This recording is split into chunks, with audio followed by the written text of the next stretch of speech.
Welcome to Master Planning. I'm Jack Miller, And and I'm going to be presenting with.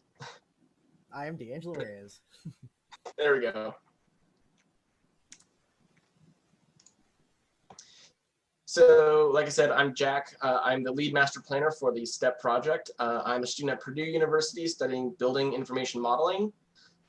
We also had Josiah, who you've all seen earlier in the presentation, who was a master planner for a good part of the project, and he did a lot of the work, so we got to give him credit. And then D'Angelo. Yeah, like I said, I'm D'Angelo. I am a third-year civil engineering major at Cal Poly San Luis Obispo, and I sort of joined the master planning team about a little more than halfway through the project, and it's been a very good time. So, thanks, Jack. Yeah. So the first thing I want to talk about is the day one criteria. These were the things that at the very beginning of the project that we knew we had to do. And obviously these things changed over time, but just to kind of give some context to what you see at the beginning. So we were given a 1,200 by 1,500 foot rectangle, basically approximately the size of Knott's Berry's farm, that we were told we need to fit everything in. We also knew initially we needed to have 2 lands at downtown and a suburb. We also knew we wanted to have a central water feature, and we knew we needed to accommodate 2 roller coasters, 2 dark rides, 1 funhouse maze, and 1 walk-through attraction. Alrighty, and here is our final area that we ended up finishing by the end of this project. So we'll go through all the specifics throughout this presentation, but I'll just give you a quick overview. As you can see, we have that downtown and suburb section, and we have a space for the nighttime spectacular. Sort of down here in the front with the orange and the light blue is our guest relations, ticket area, and our entrance plaza, sort of guiding you into the park. The weenie castle of our park also is within the downtown area, theming wise.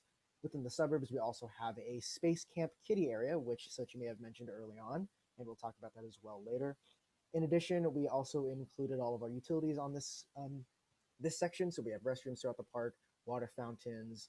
In the front here, where the ticket area is, we have guest relations, and in this entrance plaza, we also have lockers. So we'll get into the specifics of this in just a moment. Awesome. Thank you, D'Angelo. I was about to say Josiah. So next up, we're going to show you our development process. So we started with sketches. This was at the very beginning of the project. These were kind of ideas that we all contributed to, and we talked about these, kind of the needs of the park. And then just because this is going to take kind of a long time, I'm going to kind of skip through a lot of these really quickly. But I just wanted to really show how this was not something that came about like all at once. This really took a lot of time. So this was the very first thing I made in SketchUp. And as you can see, it started to change. We add new things. Paths and areas start to change. More and more things get added. We start to give boundaries to the different rides. We expand the viewing area for the nighttime show. And at this point, we kind of weren't really satisfied with the layout for the suburb, so we went back to the drawing board. And it's around this time that D'Angelo joined unofficially joined the master planning team, so I'm going to let him take it from here. Great. Thanks, Jack. My mic should be turned up now, so sorry about the audio problems a little bit earlier. So yeah, I joined around this time, and we were sort of going through both a master planning change in terms of the overall layout and also the story change as well. So in this slide here, the next slide, we have a different selection of sketches, kind of overall, yeah, here it is. Kind of overall changing the layout of the suburb area. Let's go to the next one. And this one here, Jack took all those sketches and was able to overlay them onto the current master plan in order to sort of change it to this look. And finally, it turns into this right here, where you can see there's a lot more definition in terms of where specific attractions and show buildings are. You see a few more additions and many more additions as we go on. finally being able to put further modeling and layouts into the SketchUp file. Which then gets us to this, which is the beautiful artwork that D'Angelo has done, where he took what I did in SketchUp and then took that and then painted over that to make it nice and pretty. Let's see. Great. So now we want to talk about sightlines, which are of the utmost importance within a theme park. Here you can see a bunch of screenshots from the SketchUp model that Jack has slaved away at for the past few weeks. You can see sort of where the proper sightlines line up and how important that is to sort of keeping in within the immersion of the landscapes and providing really interesting silhouettes for the skyline.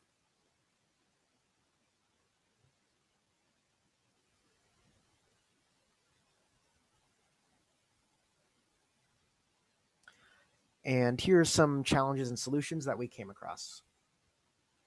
So, like Sochi mentioned earlier, the change in story and sort of direction of the park's intended audience sort of shifted into that more family friendly. So, we decided in master planning to include a family friendly area, which we like to dub Space Camp. So, throughout Space Camp, there are many different kiddie rides. There's a creature carousel and buggies, a rocket whirlers. We also have 2 drop tower rides, and they sort of rest in that sort of space camp in front of the Mechatron ready for launch flat ride that you would have been able to see in the last presentation, which is another sort of anchor attraction within the suburbs. But again, they retain that sort of kiddie themed area just to sort of anchor the family aspect of this park.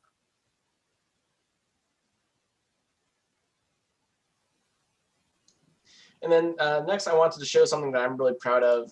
This was another challenge we had, so in Stargrove, there are 2 bridges that go over the main canal that connects the larger body of water with a lake in the middle. And we realized when we were planning out the nighttime spectacular that they have barges that were a little bit too tall to get under these bridges. So I came up with this system for having rotary bridges that would turn 90 degrees, allowing for tall barges to come through that canalway.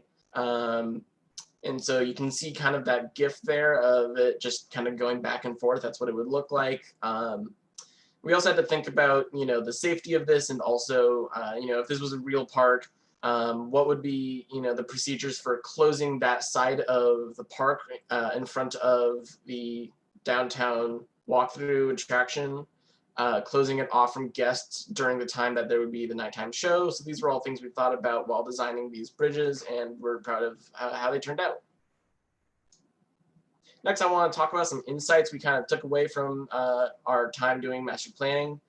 We definitely learned it requires a lot of collaboration between all the different disciplines and teams of the project. I personally learned the importance of distributing work.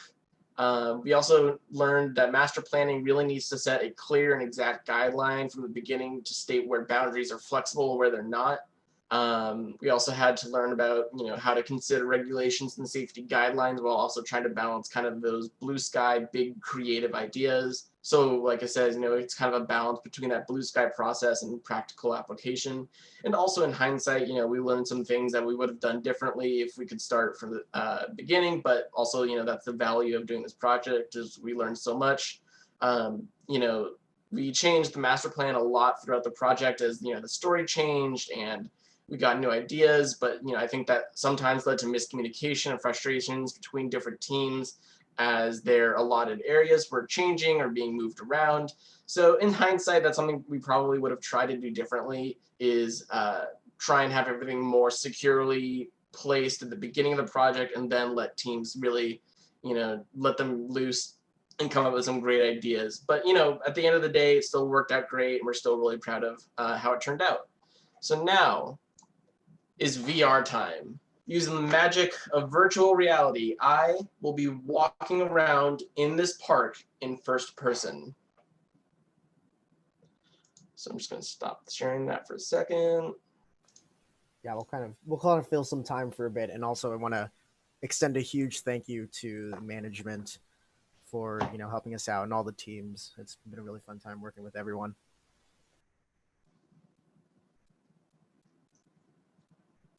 All right. So here we are in Stargrove in virtual reality. You guys can all see this, right? Because I can't see you. Doing good. So yeah, so here's the entrance to our park. This is the awesome facade that D'Angelo and I worked on. And I can walk around the park, but that's going to take quite a while. So I am going to actually kind of skip around a little bit. There we go. This is our main view right here.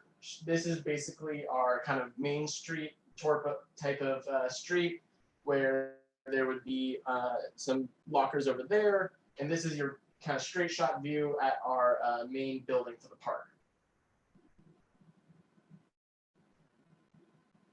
Right over here, sorry, this thing's in the way.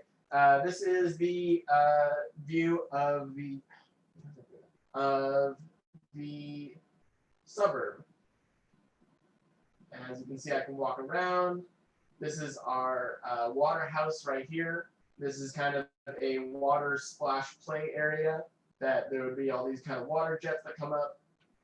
This is over here the queue for the suburb maze attraction.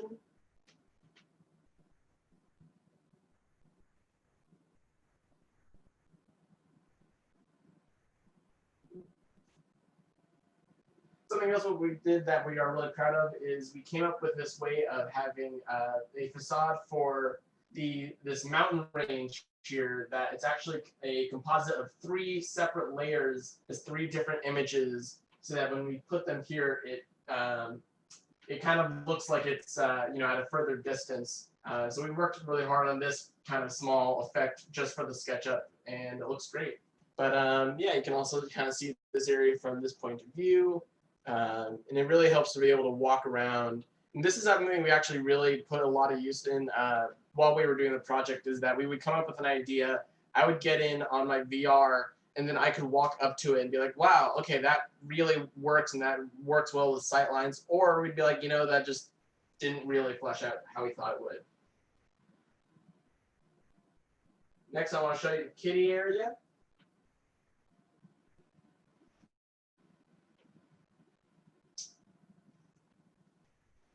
That is our spinning rocket ride.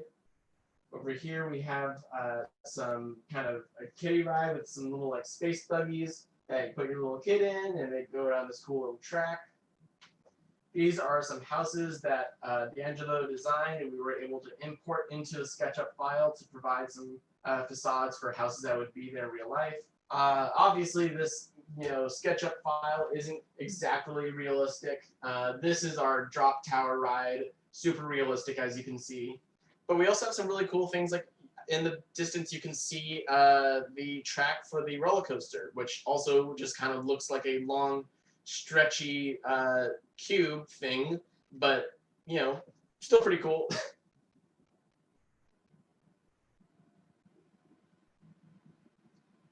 Over here you can see what it would look like to be standing right here in this viewing area, looking at the Weenie building, this eatery building. Yeah, let's see, where else can we go? Now we're in downtown. This is the area for the downtown roller coaster.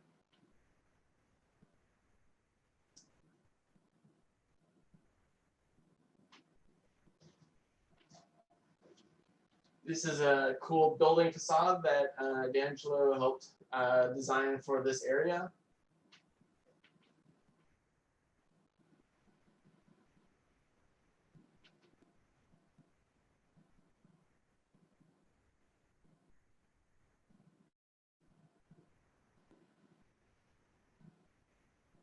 Yeah, and this is really a great view, and we're really proud of the work we did here.